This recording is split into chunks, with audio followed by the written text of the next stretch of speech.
So, I don't know how familiar all of you are with your test Kislev, with the history, what it's about. I'll go through briefly. I'm not going to go into the whole, decades of history. Well, I will, but super briefly. And we'll go into the history afterwards. So, Yutes Kislev is known as Chag HaGeula of the Alter Rebbe, the Baal HaTanya. So, the Baal HaTanya, he wrote the Tanya, the Sefer Tanya. He's referred to in Chabad circles as the Alter Rebbe. He's called the Alter Rebbe because he was obviously the first Rebbe of Chabad. He founded the Chabad approach. His son is known still today as the Mittler Rebbe, even though he's the second of seven, because the Mittler Rebbe's son, the Baal HaTanya's grandson, who's known as the Tzemach Tzedek, at that point in time, there had been three Rabbeim in Chabad. So they were called the Alter Rebbe, the Mittler Rebbe, and then the Rebbe, he was known at the time. They didn't call him the Tzemach Tzedek at that time.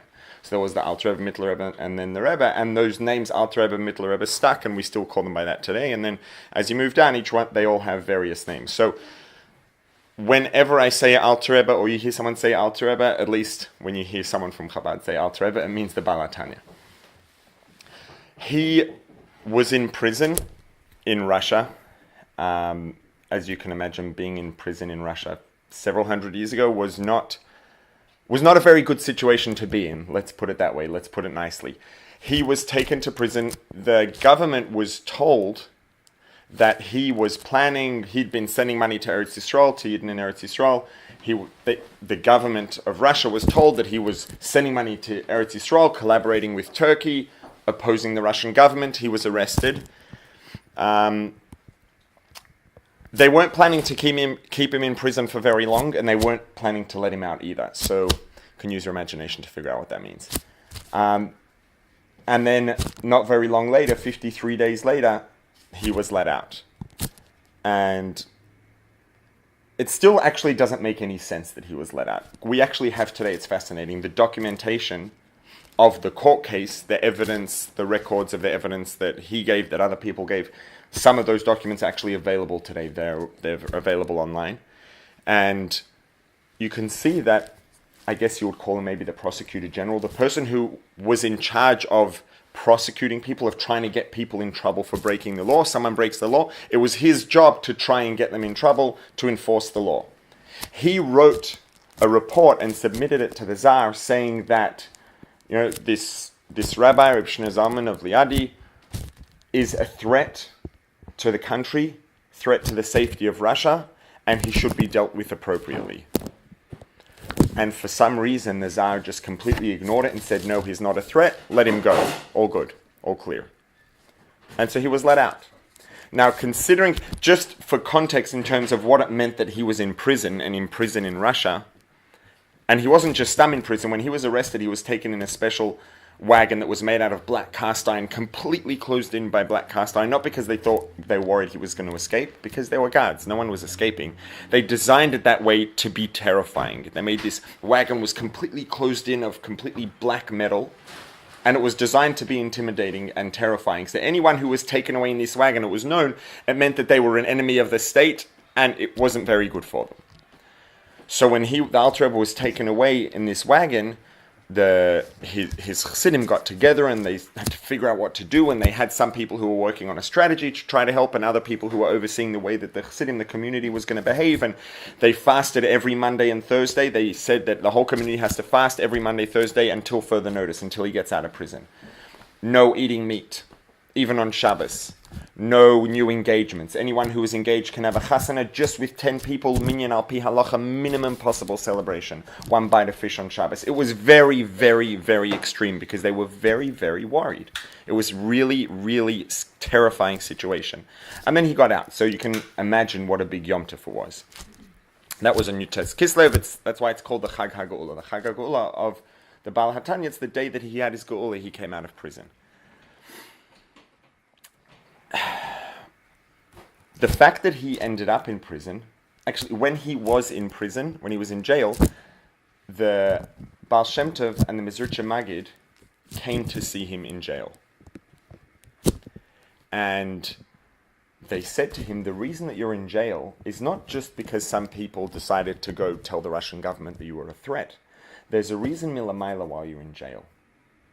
Because you are going and taking the teachings of the Baal Shem Tov, taking the Chassidus that the Baal Shem Tov taught, and spreading it to such a degree that there's concern about what you're doing. You're taking something that is the highest level of Kedusha that any information could possibly be, and you're making it readily accessible to everybody. Part of what can happen when you make things accessible, especially if you put it in print. You print something, you can't control what happens once you print it. People buy prints, people pass them around, could end up on the floor, could end up in the garbage, Rahmanu Litzlan. And because you're taking something that such a high level of Kedusha and just making it so openly accessible, and letting go of the control of making sure it gets treated appropriately, so there's a kpeda, there is a gzeira milamaila against you because of what you're doing. So he said, okay, so what, should I stop? When I get out, should I stop? And they said, no, now that you're already started, you're supposed to continue. And not only continue, but do it even more when you get out. Now there's a mashal that the Alter Rebbe actually gave. It was Reb Pinchas Koritzer, who was another Talmid of the Maggid. And he was a colleague of the Baal HaTanya. They were both Talmidim of the Maggid, both students of the Maggid, both learned Chassidus from the Maggid. And Reb Pinchas Koritzer was, for this reason, very upset at the Baal HaTanya. And he told him so, and he criticized him openly. And he said, you're taking something that's such a high level of Kedusha, and who knows where it could end up. And then what happened was there was actually a story where they found a piece of paper with Chassidus printed on it, or written on it, whatever it was, and it was on the floor. And Reb Pinchas Koritzer got really angry and said, look, I told you, have a look. And because of this criticism of Reb Pinchas Koritzer, among others, there was a gzeira milamaila, and the Baal HaTanya ended up in prison. So how did he get out, and why was he supposed to continue? So the Baal HaTanya responded to Reb Pinchas Koritzer, and he says, you know what, you're right. I understand that what I'm doing comes at a cost. What I'm doing is risky, and there are bad things that can happen, and there are bad things that do happen. Look, there's a piece of paper with Chassidus on the floor. You think I'm happy about it? I'm not happy about it. But, and then he gave him a mashal. He said, I'm going to tell you a story. There's a king. And this king has a son who's a prince, and he says, well, I want my son, one day the king's not going to be here anymore. He wants his son, the prince, to be able to be a good king. You want to be a good king, it doesn't matter how good a person you are inside, you have to actually know how to run a country if you want to be a good king. So you have to get around, see the country, see the different kinds of people in the country, get to know the different kinds of people, get to know the different places and what people are going through in their different sorts of lives, different experiences, so that you know what you're dealing with and who you're leading as a king, if you want to be a good king. So he sent his son to start traveling. His son's traveling around the kingdom, meeting different kinds of people. One day the king gets a message that his son has become very, very sick, and they don't think that he's going to make it. So he's the king, he has access to all the best doctors. He calls all the doctors, no one has any ideas. And then one guy turns up who's not even a doctor and says, you know what, I know what this is, it's really strange. There is a cure. There's a certain unusual kind of stone that has certain minerals, certain substances in it, that if you can get that into your son's mouth and he eats a little bit of it, as soon as that gets into his stomach and it gets absorbed into his blood, he'll be fine. So the king says, okay, so he talks to all these people and he says, can we get our hands on one of these stones? Are they available? And they say, well, we have good news and bad news. The good news is we have one and it's in the palace. You don't have to look too far. The bad news is it's the center stone of the crown. Now today it's like big deal crown, but back in the day, a crown was the thing that represented the covet and the glory of the whole kingdom. The whole melucha was represented by the crown. And this was the big thing smack in the middle of the crown. And if you take that, take that stone and break it up so that you can give them a piece of a stone, the thing that represents the covet of the whole kingdom is finished. So what do you think the king says? The king says, you think I care about a crown? The king's son is about to die. You think he cares about a crown? Couldn't care less. He says, take that stone now, break it, get a piece, and give it to my son. What are you waiting for? So they take the stone and they break a little piece, and then we have another problem.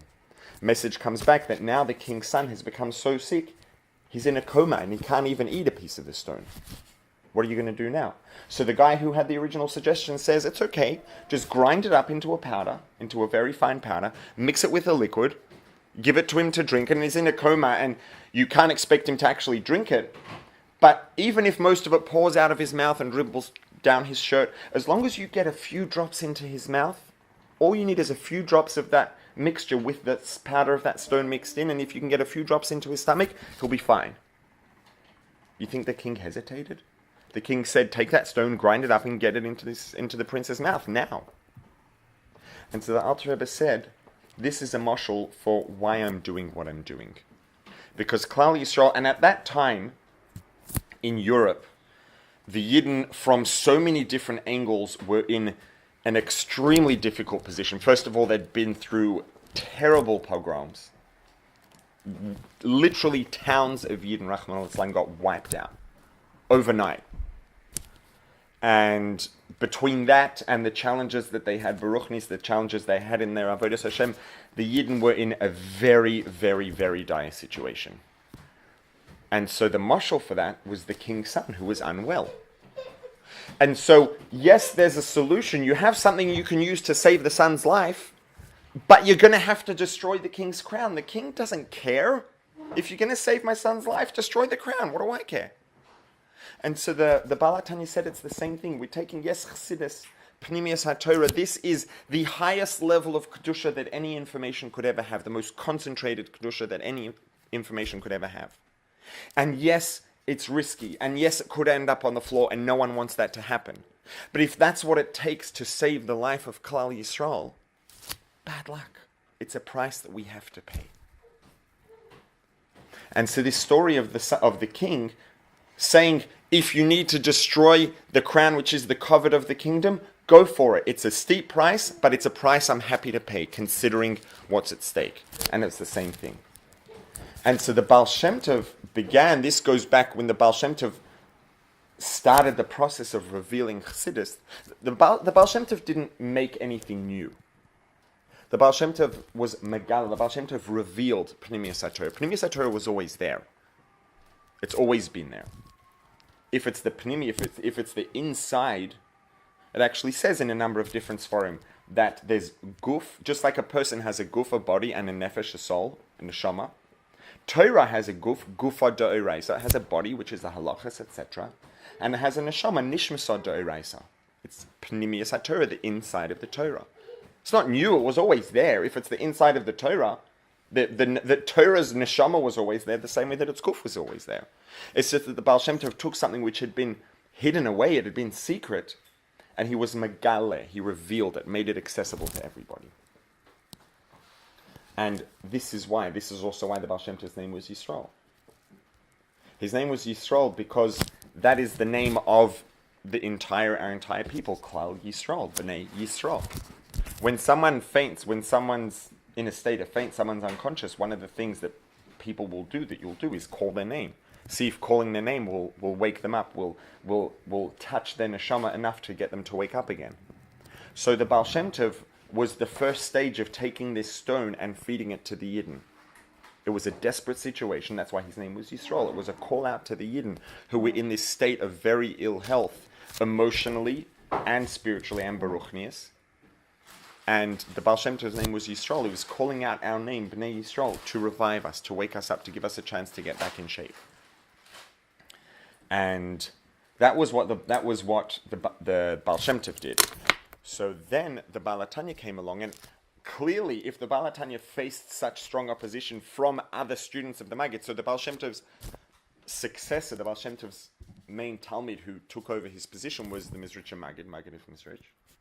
He had a whole range of students, very big tzaddikim, many of whom they had different approaches exactly in how they took Chassidus, and each had their own group of Chassidim.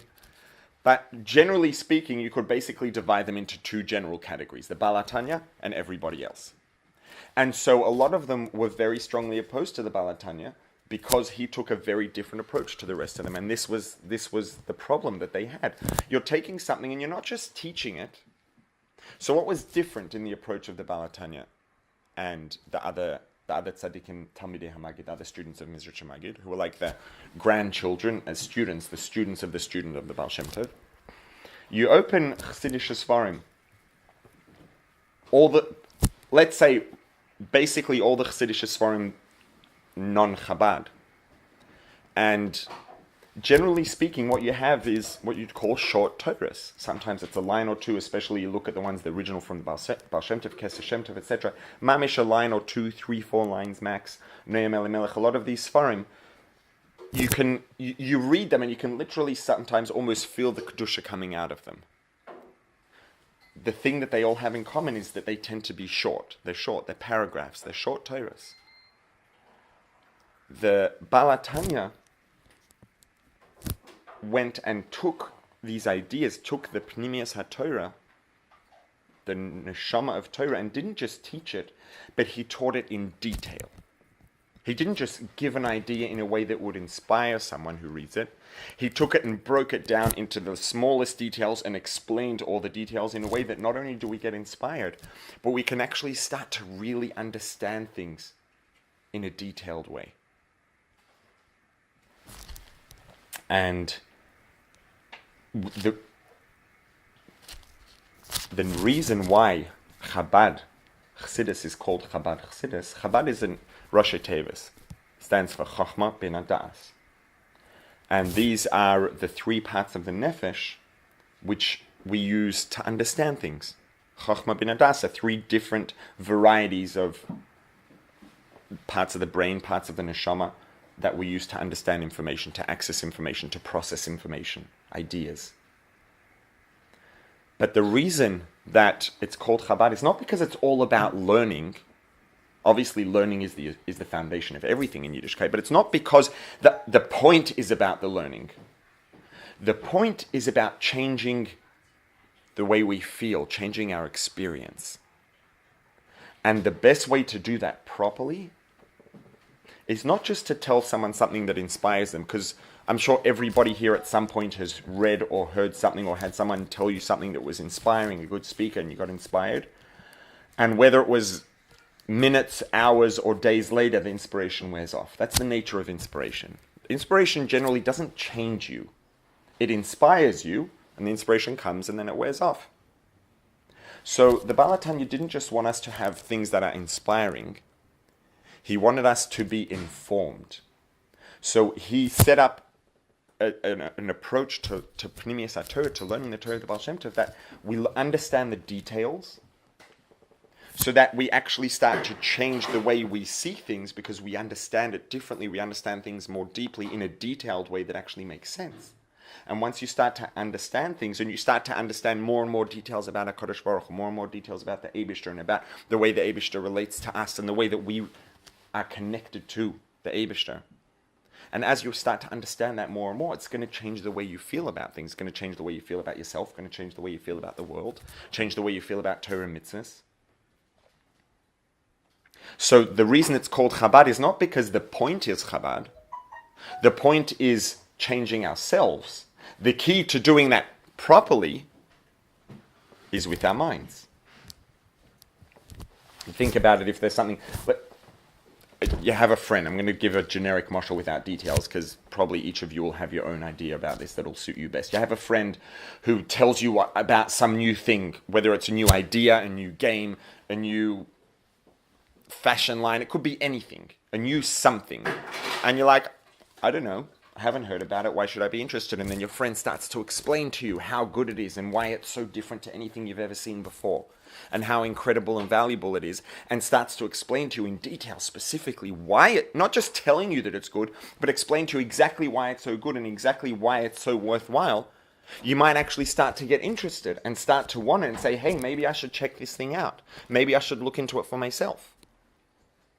Right? So we all know about that the Eibishter is amazing, etc., etc. But that's nice. But how much does just that level of information help us? It's going to be limited. It can't help us that much, because how much does that mean to you? Not as a frum yid, as a person, because we're all people. So the Baal HaTanya wanted to give us the chance to take these ideas of the Baal Shem Tov, thank you, and to be able to actually understand the how and the what and the why of Kedusha, of Ruchnius, of the Eibishter, of our ability to connect with the Eibishter, etc., etc.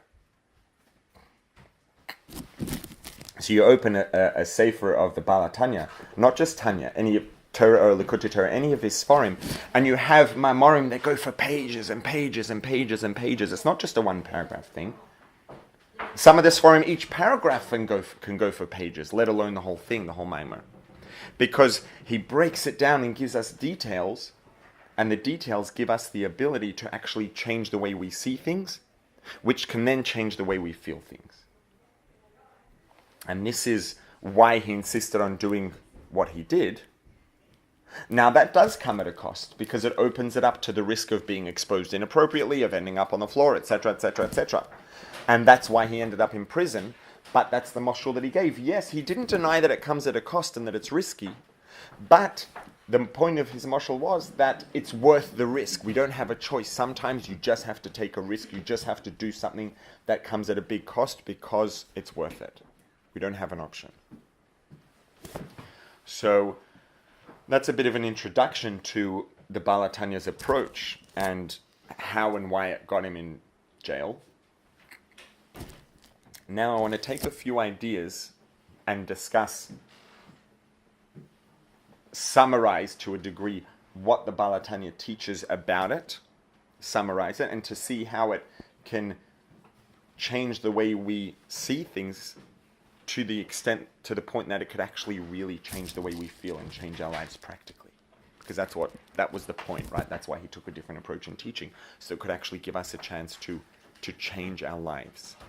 And there are two very big benefits, generally, two categories of benefit from this. Number one is, it can just improve the quality of our life for ourselves. Because we understand what and why, and it becomes more meaningful to us. And it also gives us a better chance of being able to do our Avodas Hashem properly, and better than we would if we didn't have this perspective. So, one thing I want to start with is Avas Yisroel. It says in the Pasuk, V'ahavta l'recha kamecha. Now, that sounds nice, and we all agree that it's important and we all try. But it says kamecha, like yourself. Is it even realistic to expect of someone to love someone else other than their own children, basically the same as they love themselves? The Eibishter didn't create us that way. The Eibishter created us in a way that we care about ourselves the most. We love ourselves the most. It's just the way it is. So how can Torah tell us that we have to love someone else the same as we love ourselves? It's basically just simply not really possible. You know, and it's not just, it's a pasuk in Torah, so it's not like, oh, it's just trying to inspire us. It's a pasuk in Torah. If it's a pasuk in Torah, it's true 100%. It says kamecha. That means that Torah expects us to be able to love a fellow Yid the same way we love ourselves. And if Torah expects us to do it, that means it's possible, because Torah doesn't ever tell us to do something we're not capable of doing. So how is it that it's realistic to expect us to love another Yid the way that we love ourselves? Because it's not generally possible. Now, I'm going to dive into something for a few minutes as a foundation, and then we'll come back and hopefully see how it can be very possible. I don't know to what degree you're all familiar with these concepts. I'm going to try to do it quickly, but to make it clear and to not assume any prior knowledge. Everything that exists, or everything that's alive, let's say, has a nefesh. Plants have a nefesh. A plant has what's called nefesh hatzomeach. A plant, nefesh. Because if a plant is alive, it grows, it moves. There has to be something that makes it alive, some sort of life force that makes it not just be, what's the difference between a piece of grass and then when it dies and turns into, well, not hay, but just dry yellow grass? What changed? It's not alive anymore, and that's why it changed, because it's dead. What changed was the nefesh hatzomeach, this soul, the plant nefesh, got separated from the guf, the body of the plant, and it died. And animals have a nefesh. A cow has a cow nefesh, and a sheep has a sheep nefesh, etc., etc., etc. There's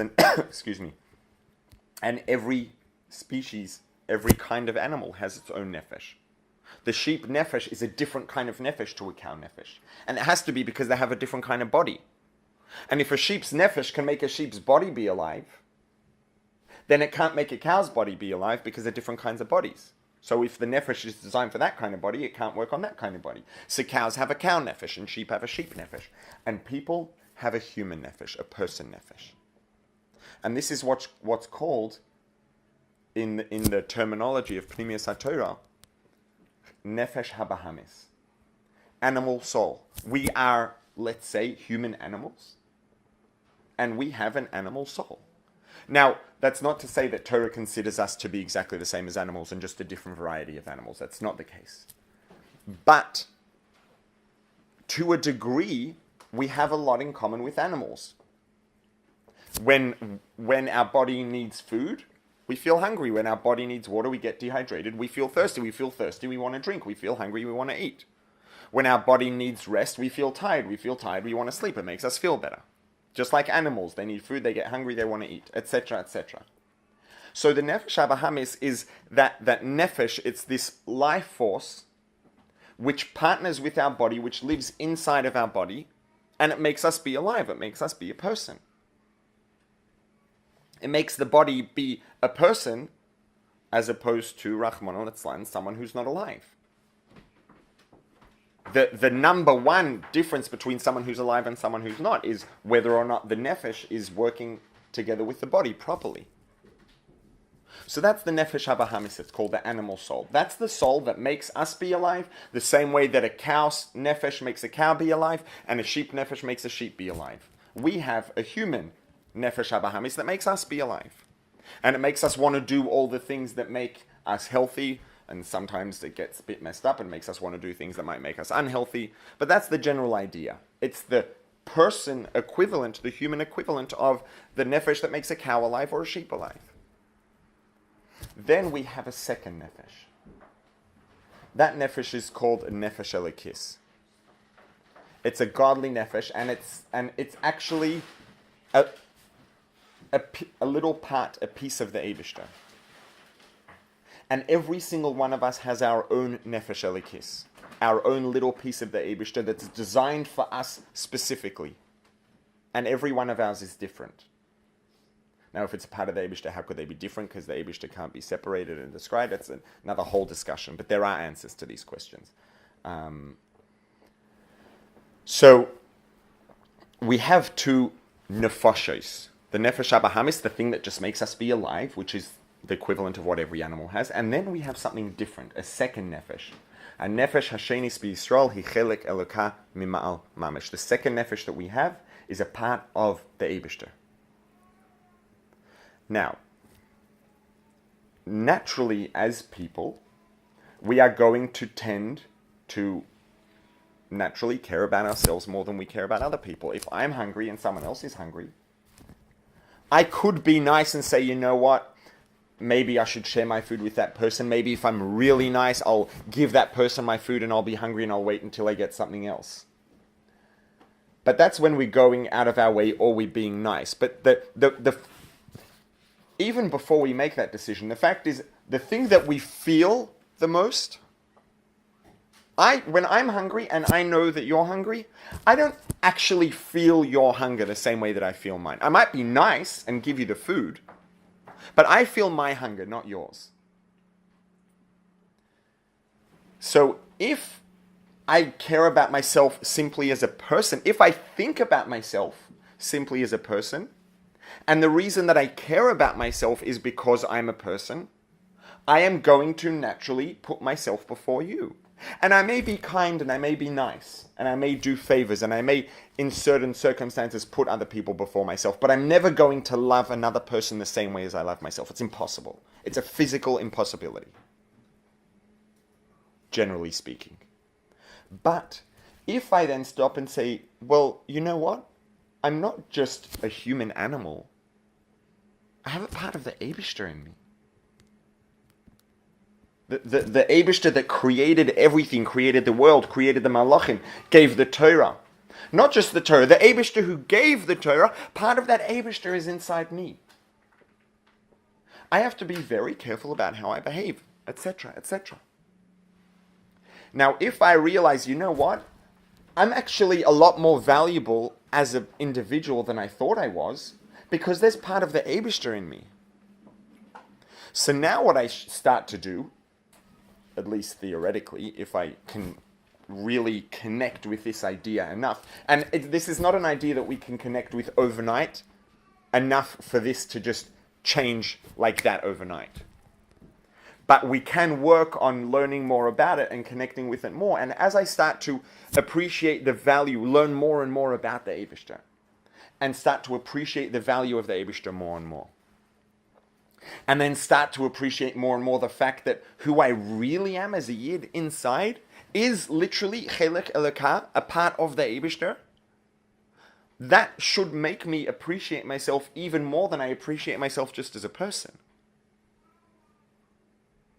Now, if the reason I appreciate myself, now that I appreciate myself even more than I used to, is because I have a part of the Eibishter in me, if that's the thing about myself that I appreciate the most, so does everyone else. Every single one of you has that. So if I can connect with that idea strongly enough to really care about and appreciate the fact that I have a part of the Eibishter in me, and that's the most valuable part of who I am, so do all of you. So there should now be nothing in the way of me being able to be Mekayim the mitzvah, to love everyone else exactly the same of myself. Because the thing about me that's the most worth appreciating, valuing, and loving is the Eibishter. And that's the same of all of us. So if we can get to the point where we really connect with this idea and it starts to change the way we see ourselves, it automatically changes the way we see everyone else as well. A side point, it's a side point, but it's important. This idea is discussed in Perek Lamed Beis of Tanya. It's chapter 32, which is Lamed Beis, Leiv, because this is the heart of the whole Chassidus. This is the Leiv, the heart of the whole Sefer Tanya Kadisha, is this idea. And this is why the Baal Tanya teaches this idea specifically in Perek Lamed Beis. So that's one thing that I hope that sort of gives some insight into how learning what Pnimius HaTorah, and you can see that this isn't something that's new that the Baal Shem Tov made up. This has always been there, and this has always been the neshama of the mitzvah, V'ahavta l'reacha kamocha.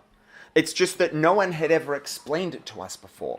Baal Shem Tov took the idea and made it accessible to us, and then the Baal Tanya took it and broke it down into more and more detail, so we'd be able to relate to it even more.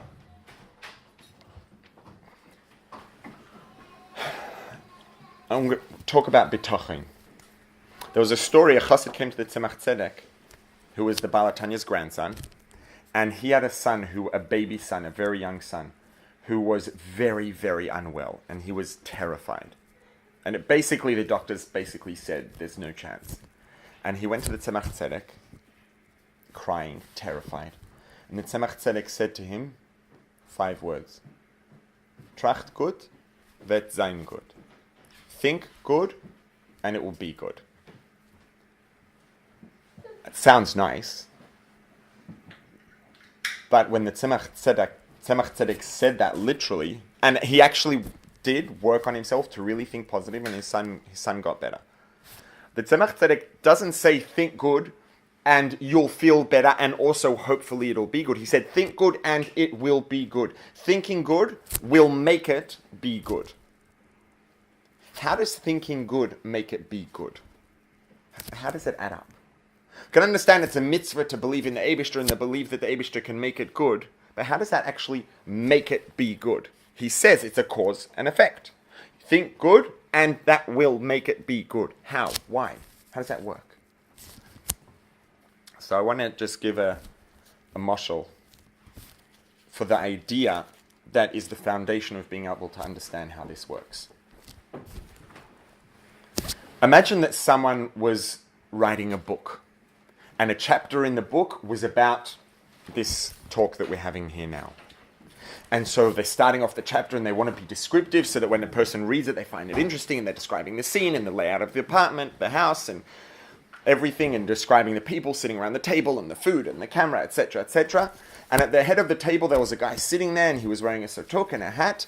And in front of him, 1.5 feet above the table, there was a piece of paper. Is that true?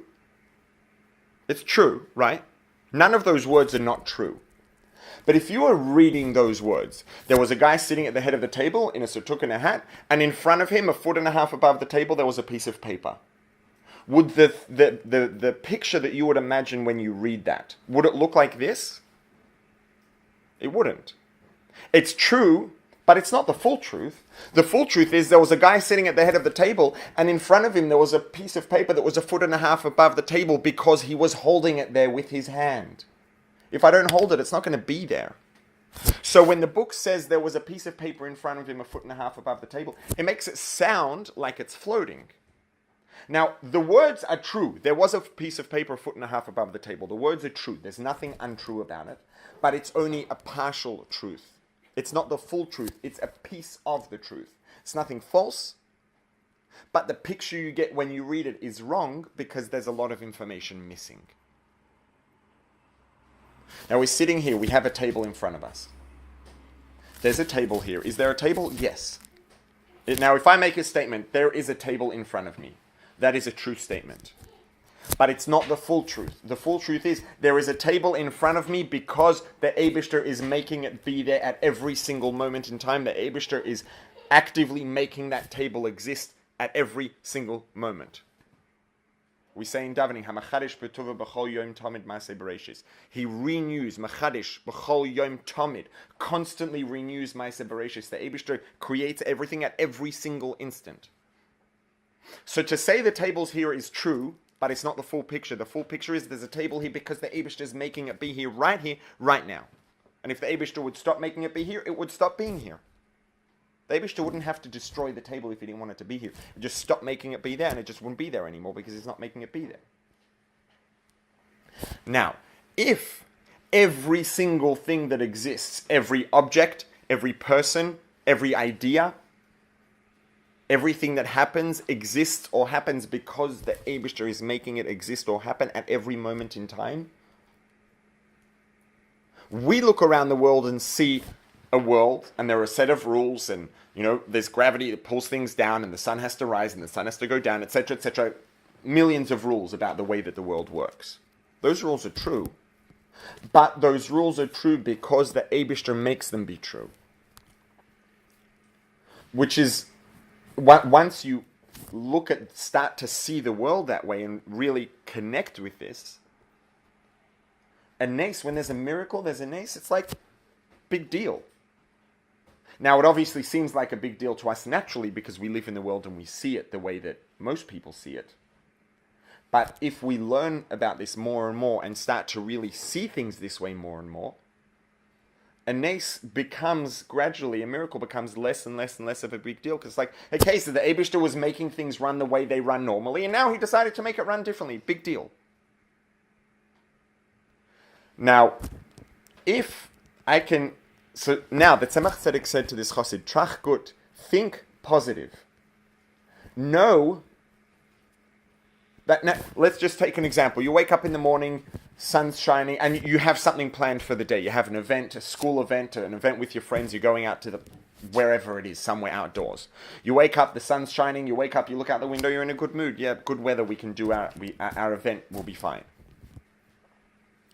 Now, you wake up on the same morning and look out the window and it's pouring rain and you see clouds that make it look like the rain's not going to stop any time. You get disappointed. Why? Because it's raining and it's going to rain. Why is it raining? Because the Eibishter is making it rain. Could the Eibishter make it stop raining at any given moment in time without having to work any harder than he's working to make it rain? 100%. If the Eibishter wants the rain to stop, the rain will stop instantly. So, the fact that it's raining or not raining is only because the Eibishter wants it to be. The fact that it's going to rain or not going to rain is because the Eibishter wants it to be. The Eibishter can change it from one way to the other, like that. Not even like that. Because I had to move my fingers to do that. Eibishter doesn't have to move anything to do it. Because we naturally think of things as working normally, naturally. We see rain in the morning and we think, oh no, shucks, it's probably going to be raining in the afternoon. We get disappointed, we get frustrated, we get upset. If we can train ourselves to understand that the only thing that decides if it's going to rain this afternoon is the Eibishter, nothing else. The weather now doesn't decide if it's raining in the afternoon. The weather prediction doesn't decide if it's going to rain in the afternoon. The clouds don't decide if it's going to rain in the afternoon. The Eibishter decides if it's going to rain in the afternoon. The fact that it's raining now doesn't mean that it has to be raining in the afternoon. It just depends on whether the Eibishter wants it to be raining or not. Excuse me.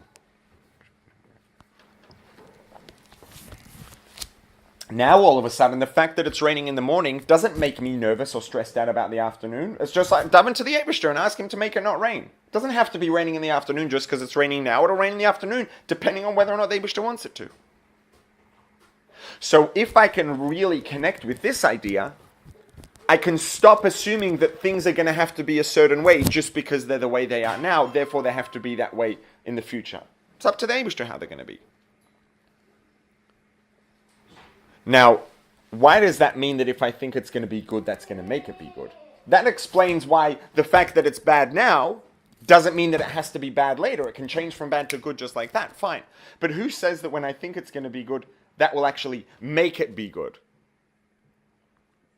And the answer is, excuse me, the way that that works is that it's true that the way things are now doesn't have to affect the way it's going to be. The only thing that affects the way it's going to be is the Eibishter, and that's it, nothing else. But it's easier said than done to really relate to it that strongly.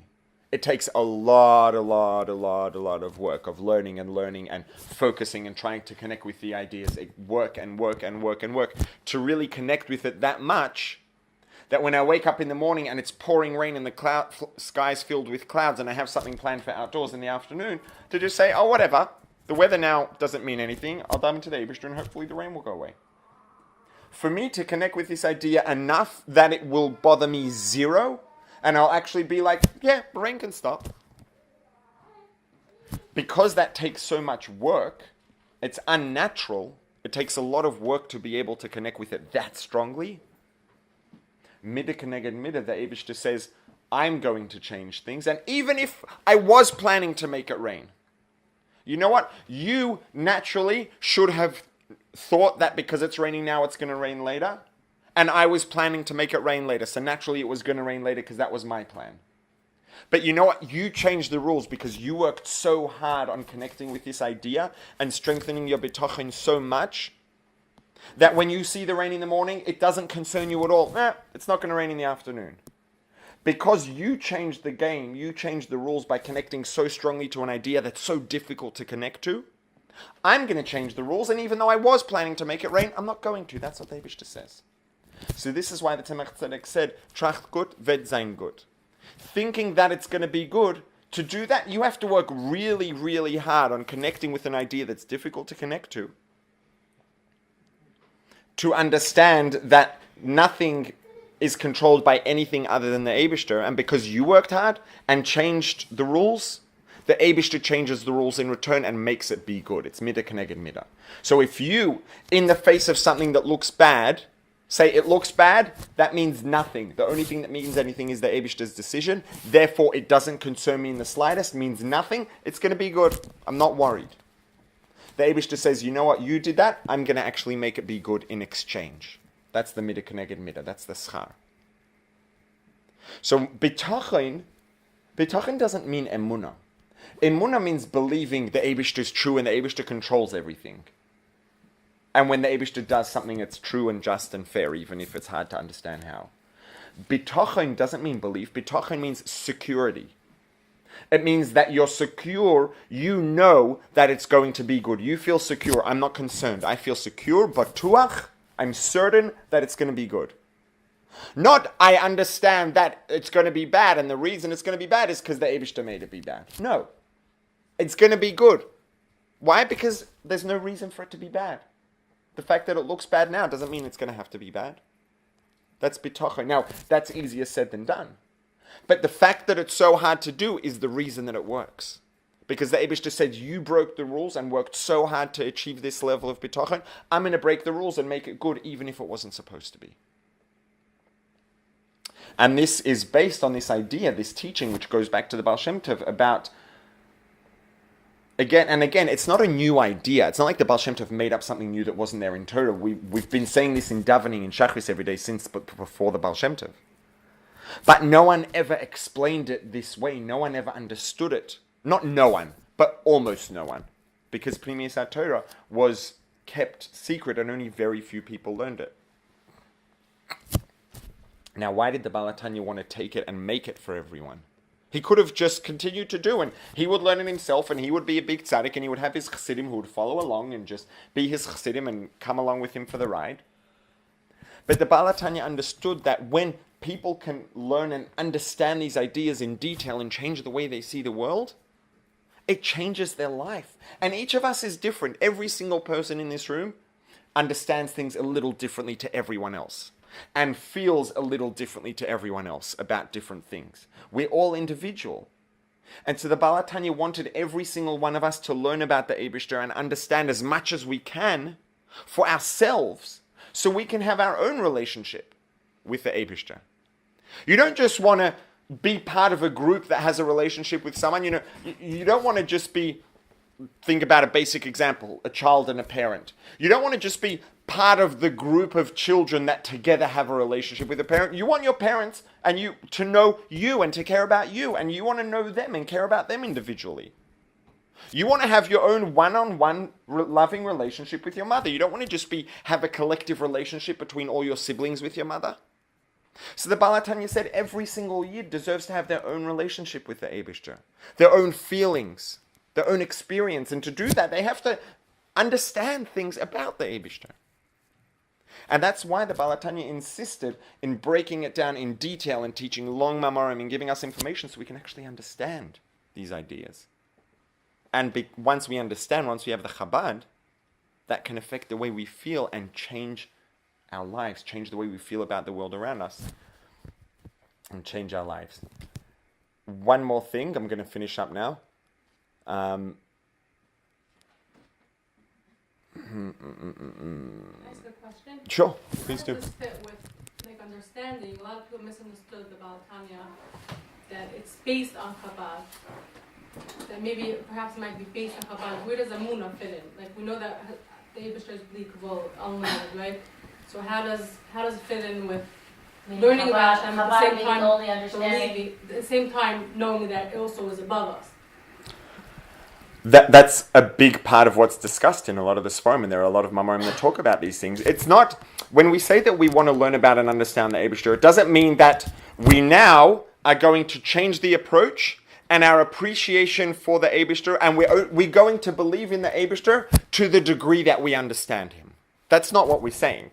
We have the same emunah and betochen as always, but what we're doing now is starting to also actually understand things about the Eibishter. We can actually deepen the emunah.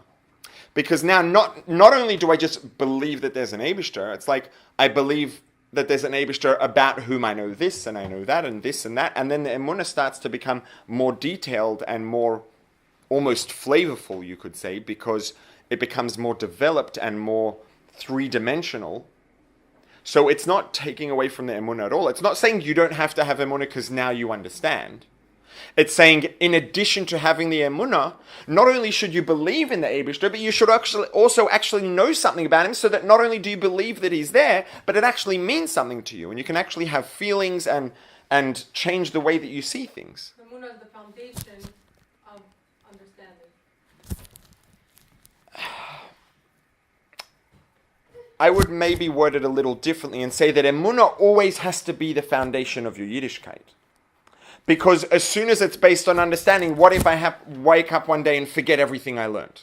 Or what if I wake up one day and realize that all the things I thought I understood, I didn't actually understand, and now I get all confused? Or what? So now before I had emunah, now I changed my emunah into seichel, and now my seichel's gone, and now I don't have any Eibishter. Rachmana litzlan.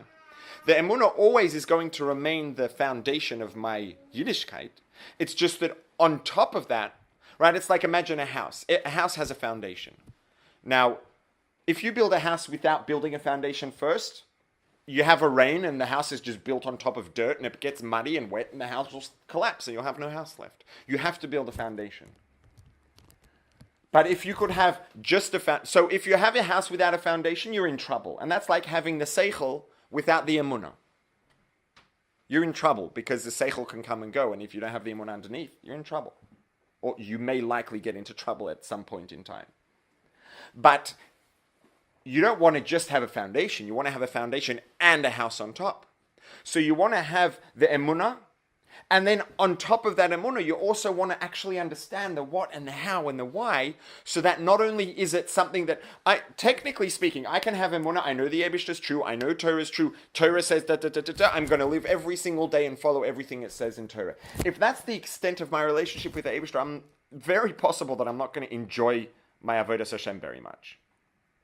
Now, that emunah has to be there, but if in addition to that I can also start to understand a little bit about the greatness of the Eibishter and the degree to which I can actually have a relationship with the Eibishter through Torah mitzvahs, now not only do I believe and have emunah, but it actually starts to taste good and to feel good.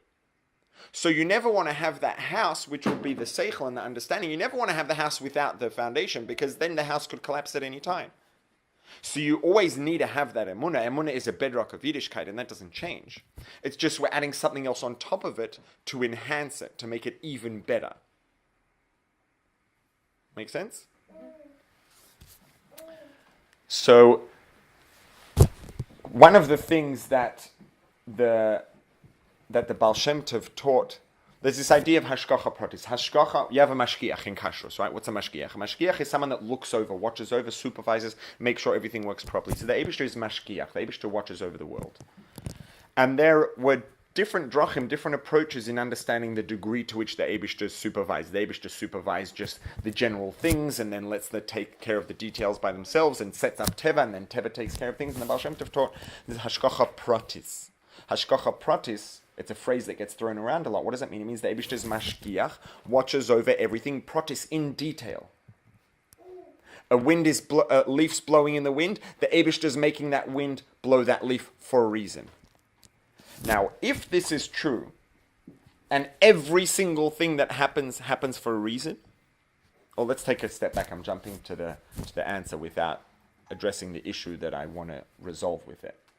And this is something that I think is maybe arguably the most important thing for the most people today to really learn and understand. This is an extremely important idea, because as much as we understand the greatness of the Eibishter and everything else, if we don't understand our own importance as an individual, if I don't feel that I need to be here and I make a difference, it's not a very healthy way to live. And it's not the truth either. And it can't be the truth. Because if the Eibishter creates Machadish B'Tova B'Choyim Tamid every single detail, if the Eibishter didn't make me exist right here, right now, I would not be here. And that's true of the table, it's true of the tablecloth, it's true of every single thing that exists, every object, every person, every idea, everything that happens. If the Eibishter didn't make it exist at every moment in time, it wouldn't exist. Which means that right now the Eibishter is making every single one of us exist. Individually. If he wasn't, the Eibishter is bothering to make me exist exactly the way that I am, and make each of you exist exactly the way that you exist. With your own head, seeing things the way you see things, understanding the way you understand, and feeling the way you feel, etc. So the Eibishter is bothering to make each one of us exactly the way we are. And the Eibishter doesn't make mistakes. Which means that if the Eibishter thinks it's worth his effort, it's worth his while to make me be here right now with my mind and my heart and my body exactly the way that they are, that means that this is the way it needs to be. And if it was possible for all of you and all the other 7.5 billion people in the world to do what needs to be done without me, and I didn't need to be here in order for the world to reach its shleimus, to become complete, and to bring the Eibishter into the world and make a dir b'tachtonim and bring Mashiach. If that could happen without me, I wouldn't be here, because the Eibishter wouldn't have wasted the energy to make me be here. Which means if I need to be here, there's something I can do that all 7.5 billion other people in the world combined The 12 million, whatever it is, Yidden, the 7.5 billion other people, all together can't do the thing that something at least unique that I can do. Because if that wasn't the case, the Eibishter wouldn't spend the effort to make me be here. He's busy making 7.5 billion other people. Needs to make me be here as well? Obviously, yes. Because he's bothering to make me and he doesn't make mistakes. Every single person who exists needs to exist exactly the way that they do. And the Eibishter, at least the Eibishter thinks every single one of us is worth his effort to create. And the Eibishter doesn't make mistakes, which means that every single one of us is worth the Eibishter's effort that he bothers to create us exactly the way they are. And we are. And I have flaws. Every one of us has flaws. The fact that I have flaws just means that that's the way the Eibishter understands that I need to be, to do the thing that I can do that everybody else can't. And that's true of every single one of us. The world would not be able to reach its purpose if any of us weren't here. And if that wasn't the case, any of us wouldn't be here.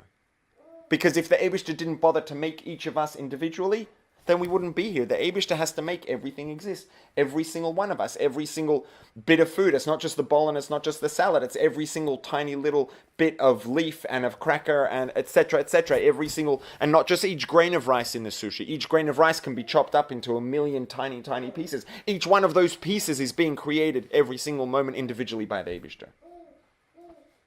So if that's true of every single tiny millionth of a grain of rice, it's certainly true of us. Which means that every one of us has to be here and every one of us has a purpose. And there's something every one of us has to offer the world and Klal Yisrael and the Eibishter and Mashiach. Otherwise we wouldn't be here. The Eibishter wouldn't have wasted the effort. I hope these ideas give you a little bit of a taste of the way the teachings of the Baal Shem Tov and of Chassidus generally, and then the way that the Baal HaTanya really breaks it down into detail, and not just the Baal HaTanya, but the approach that the Baal HaTanya initiated, and that the following Rabbeim in Chabad really followed up in terms of teaching us, not just giving us the Pnimiyas HaTorah, but giving us the details of the neshama of Torah, of the how and the why in detail, so that we can actually understand it, and that can actually change the way we see the Eibishter, Torah mitzvahs, the world, and ourselves. And there was I think I'll leave it at that. Good Yom Tov, and a good Yom. Any questions? Any more questions? Any other questions? I think we are waiting on some parental consent for that one.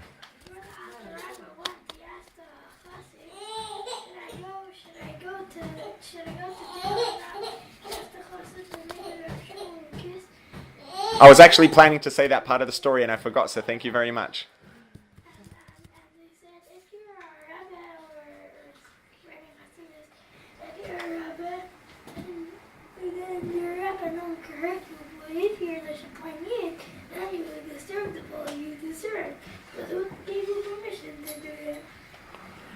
So this story, this story, before the Baal HaTanya knew before he was arrested and taken away that it was coming from a number of different sources.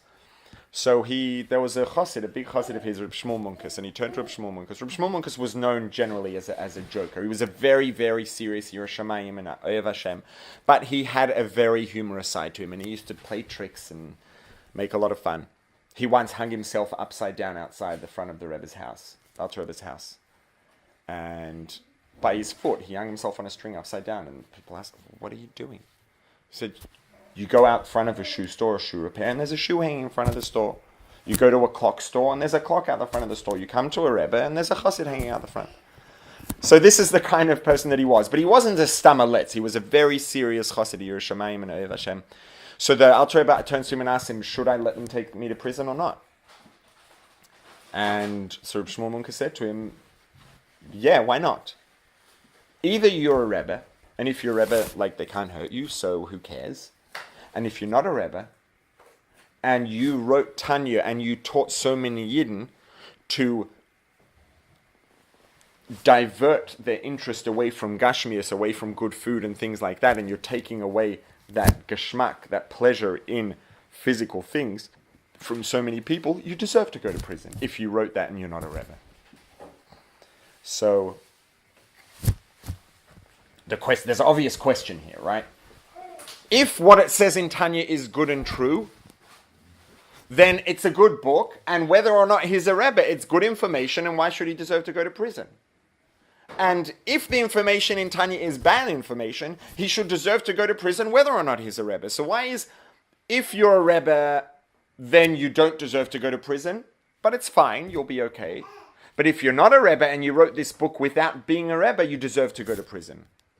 So if you're saying that the fact that he wrote in Tanya that people should learn to become less interested in material pleasure, and that's a bad thing, so he should deserve to go to prison even if he is a Rebbe, because he's a Rebbe, but he taught something bad.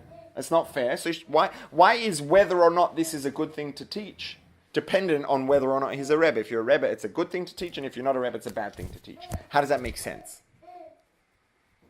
Either the information's good or it's bad. And so explanation was given that every single one of us has a neshama, a chelik elokah, part of the Eibishter in us.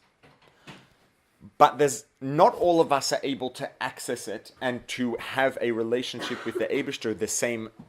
Each of us has our own ability to access the part of Hashem in us and to access the Eibishter himself and to have a relationship with the Eibishter.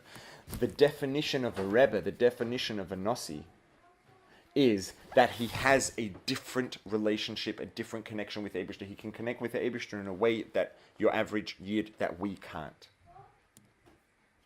Now, if Shmuel Munkus is saying to the Alter Rebbe, if you're a Rebbe, so you're teaching people to become less and less excited about food, etc., all the material pleasure of Olam Hazeh, but you're a Rebbe and you're able to connect them with Ruchnius, with Kedusha, with Elokus, with the Eibishter, with the neshama of Torah and mitzvahs in a way that will give them real joy in life and actually make them feel happy as a person, Kol HaKavod, go for it, amazing. But if you're not a Rebbe and you don't have the ability to give people that special connection to the Eibishter and to Kedusha and to Elokus, so you're convincing them to become less excited about Gashmias, about material pleasure of Olam Hazeh, so they're getting less pleasure out of the world materially, and you're not able to give them that extra special connection to Ruchnius, to Elokus. Now they're finished. They're going to have a life without any real pleasure because you took away the pleasure that they were used to having, and you're not able to give them that special connection to Kedusha in a way that they will actually enjoy it and feel good as a person. You ruin their life. And the message here is important about having a relationship with the Nossi, having a relationship with the Rebbe, that it gives us the ability to connect to the Eibishter in a way beyond the way that we're able to connect ourselves.